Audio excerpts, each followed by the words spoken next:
For this video, we will be looking at the struggle for power during the Middle Ages. In the Middle Ages, as you know, or the Dark Ages, is the period after the fall of the Western Roman Empire.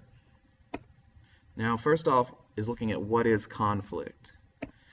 And this occurs when one person or a group of people decide they want something one certain way, and not everyone is okay with this. This can be political, whether it's two candidates, Barack Obama and Mitt Romney running for president, or it can be more serious, such as the Crusades, where Christians and Muslims engaged in very, very vicious violence for control of the Holy Land. And it only takes one person or group to initiate conflict. And it is the main way change takes place in societies. It doesn't always have to be violent, but conflict is how change occurs in society. Elections are a form of conflict. And some reasons for conflict during the Middle Ages: expansion, the need for land and protecting that land. And the example is the Crusades. Now, the Crusades were really a series of 9 wars, and it's where Muslims controlled the Holy Land, and the Byzantine emperor, who was a Christian emperor, feared these Muslims attacking his capital of Constantinople and taking his territory and his capital, so he asked for help. The person he asked is Pope Urban II, who is the leader of Western Christianity, so the area around France, Italy, Germany, England. He asks them for help, and the Pope agrees and calls for a crusade at the Council of Clermont. And this launches the First Crusade, 9 total. The First Crusade was successful. The Crusaders retook Jerusalem and established a kingdom, but then they got kicked out, and over time, the other 8 Crusades were pretty useless. Now, a misconception is they were fought over religious beliefs, and it was Christians and Muslims fighting, but the real cause was the fear of losing land. So land is the main cause of the Crusades, the Holy Land especially. The Christians wanted the land and to hold on to the land they did control. The Muslims wanted the Holy Land back and to grab more areas. So the whole crusade, all the Crusades were over was land. And the effects were the following: got trade increasing. The kings gain power because while the Pope calls for the crusade, he's actually not going along to fight. It's the kings in Europe who are going off to fight, and this gains them more power. Knowledge of the more advanced Muslim culture spreads throughout Europe. At this time, the Muslims in the Middle East are way ahead of the Christians in Western Europe. And another one is relations between the Christians and the Jews became increasingly strained, so relations between these two groups actually got worse. A lot of times Crusaders on the way to the Holy Land would come across Jewish towns in Europe and burn them to the ground.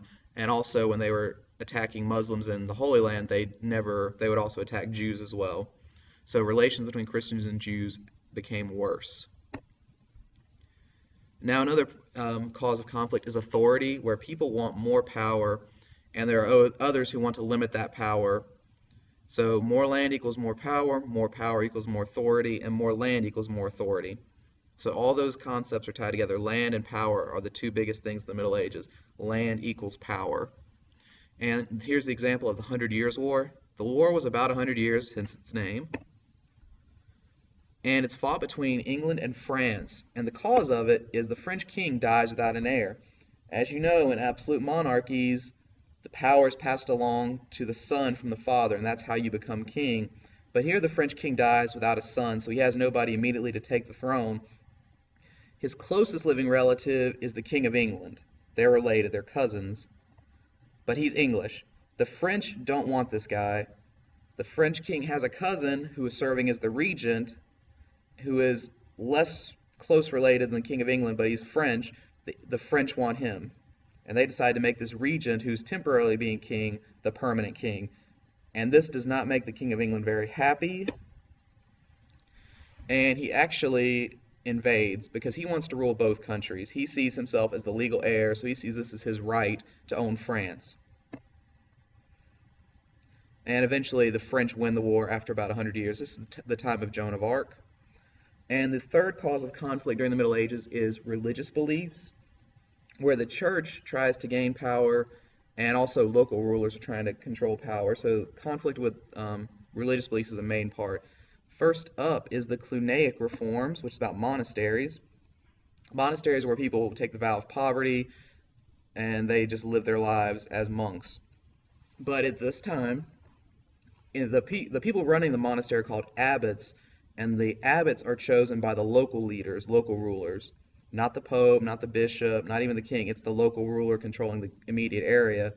And he's selecting people he likes, and it's not becoming about who's the most qualified abbot, but who is going to benefit the family the most, and people are doing it for prestige. Eventually, some monks get upset about this, and they form their own monastery in Cluny, France, and they adhere to this thing called the Benedictine rule, which is how most monasteries are run today. And this concept spreads from France to Spain to Italy and all of Europe.